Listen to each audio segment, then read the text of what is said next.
body bags were horror lies. Who is this irresistible creature who has an insatiable love for the dead?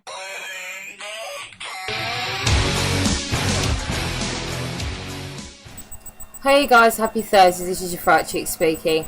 Okay, so today is actually one of the hottest days this year in the UK. I'm dying, I don't do heat, I don't do sun, I'm a fucking recluse. And yeah, you're getting the shitty camera because of it as well, sorry. But we're going to cheer ourselves up by doing this little gem that I literally just got. I will do a DVD update soon at some point as well. Oh shit, I've got tons. I'm doing 2001's HORRORVISION. Okay, now, I'm going to give you the plot summary of this right now, because I've got a lot of shit to say about it that doesn't involve actually explaining anything. Okay, so the plot of this movie is that we follow a young guy called Des. I say follow. Ugh. Young guy called Des. There is a website called HORRORVISION.com, and if you watch it, you're gonna die, okay? He becomes kind of caught up in this web of, the website is kind of tracking him, and they're trying to, you know, get away from it. Him and his girlfriend and his friend. People around him start dying, and then a mysterious man called Bradbury comes along and tries to explain to him what HORRORVISION.com is, why he's been picked, how he's one of the few people that can probably stop it, and blah de blah de blah. That's the movie.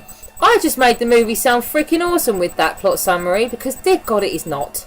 Okay, I bought this and I thought that this was going to be a film from the 80s. I didn't know what year this was released. I genuinely thought this was from the 80s, and I was up for some 80s cheese, some 80s what they think the future will be cheese.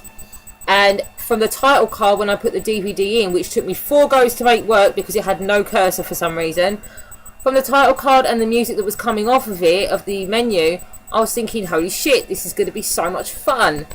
No. This film was shot in 2001, and it's terrible. So I watched it. I'm pretty sure it wasn't even like an hour and a half long, actually, now I think about it. I think it was something like 75 minutes long, so that's not so bad. I also bought this for a penny. I got it off Amazon. I spent exactly £1.27 on this whole thing because it cost £1.26 to ship a DVD in this country. So I spent a penny on this shit, so you know what, you might as well. So, as I'm watching it, I got probably like an hour in or so, 40 minutes, and I was still waiting for some kind of plot to happen because nothing was going on and I couldn't figure out what the whole point of the film was going to be.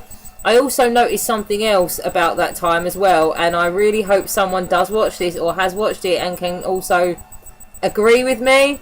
So we follow Des, we follow his girlfriend Dazzy, his friend Tony, and Bradbury, the mysterious guy, and we have a very small amount of other people that are just kind of there as fodder.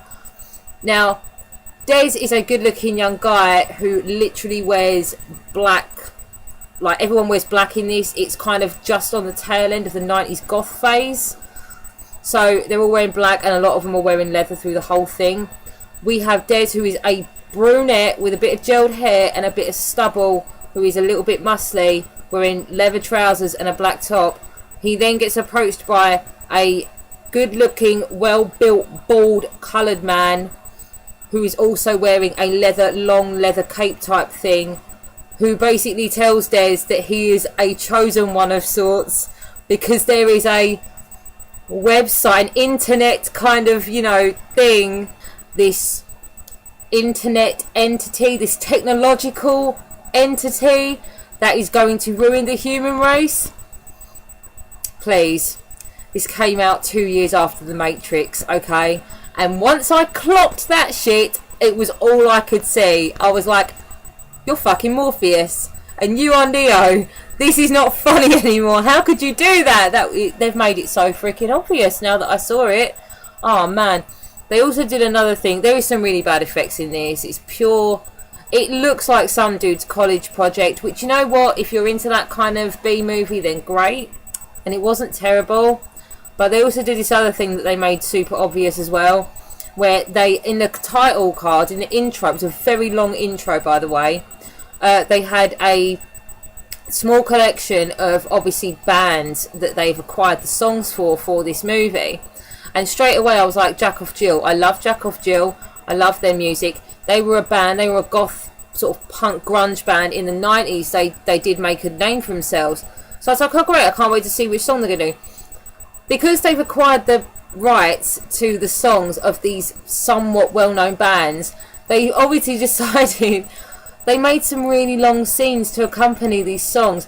There was a few scenes in this film that just went on forever, and it took me a while to realise why, and then I realised it's because they were playing the songs over them, and I was like, they just want to use the whole fucking song. They want the world to know that they acquired the rights to this song, so they're going to play the whole song. And there was one driving scene, that fucking driving scene went on for minutes, and I was like, seriously? And I was like, oh, the song's still playing. I was like, I'll wait for the song to stop, and then the scene will be over, and that's exactly what happened. I was so annoyed.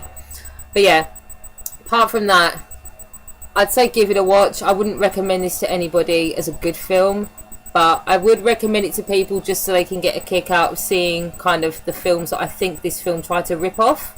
Apart from that, meh. I'll give it one of these. Yeah. Okay, well, I will see you guys next week. Bye.